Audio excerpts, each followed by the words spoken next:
On this episode of the Layover Live, Amber stops by to talk emotional headlines. Amber, what's wrong? These headlines, they're so emotional.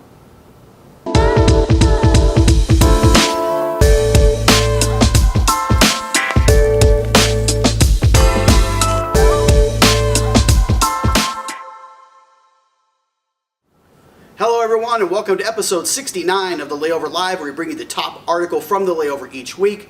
I'm Jason Swick, VP of Digital Marketing, joined by Amber Gallegos, who's our digital content editor. So welcome to the show. Hi, thanks for having me. Yes, we've had some time to calm down now. No emotions. I'm sorry that you got emotional over that intro. Why did you get me so riled up? I do this oftentimes to people, so it's okay, so you're not the first. However, we are talking about emotional headlines, and our article from the week, which comes from CoSchedule, talking about how emotional headlines really help get more shares. And I think as DMOs, I don't think often that we think about as destination marketers what makes people share the content, right? So as we're out there and we're sharing images and we're sharing articles, oftentimes I think that what really triggers that emotion or what really triggers rather shares getting done is an emotional driver. So I think it's a really good topic for us to talk about today. So I wanted to bring you in to talk about emotional headlines. So let's even just talk about that first. What are emotional headlines? Let's just get a quick definition of that. Yeah, well, I mean, it's basically self-explanatory. An emotional headline is one that evokes an emotion,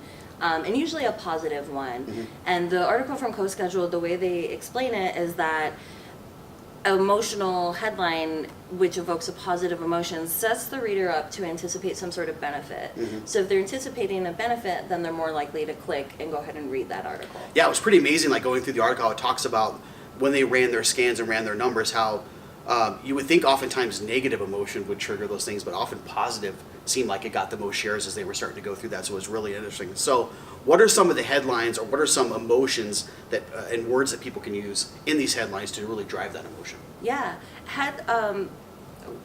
CoSchedule actually has a headline analyzer tool where you can pop in your headline and it'll give you a score based on the different words and stuff. And along with that, they have a whole list of 180 words that they call power words for emotion. Very and useful. some of those ones could be for destination marketers, things like simple, easy, free, unique, and things like that. But like I said, there's a whole list of them. Some of them, might not be applicable to every usage, but there's a whole list to choose from. Yeah, the list I think is very, very helpful, and it's something to definitely check out in the article as you start to think about those headlines and kind of create those examples. But should we, as a destination marketer, should we be using emotion across the entire website?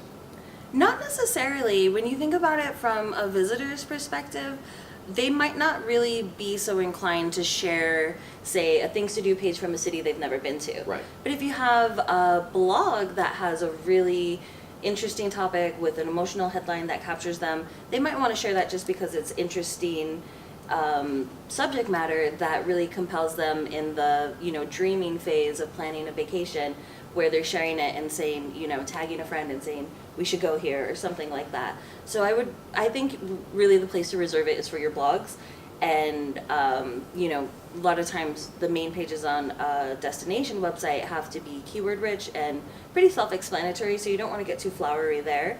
But I think the blogs are really the opportunity to use those emotional headlines. Yeah, that's really, really, really good advice, Amber. And let's think about it though, even like beyond headlines. Then, what are some other ways that DMOs can add emotion just to the copy on their website? Is there some examples of that you can share? Yeah, for sure.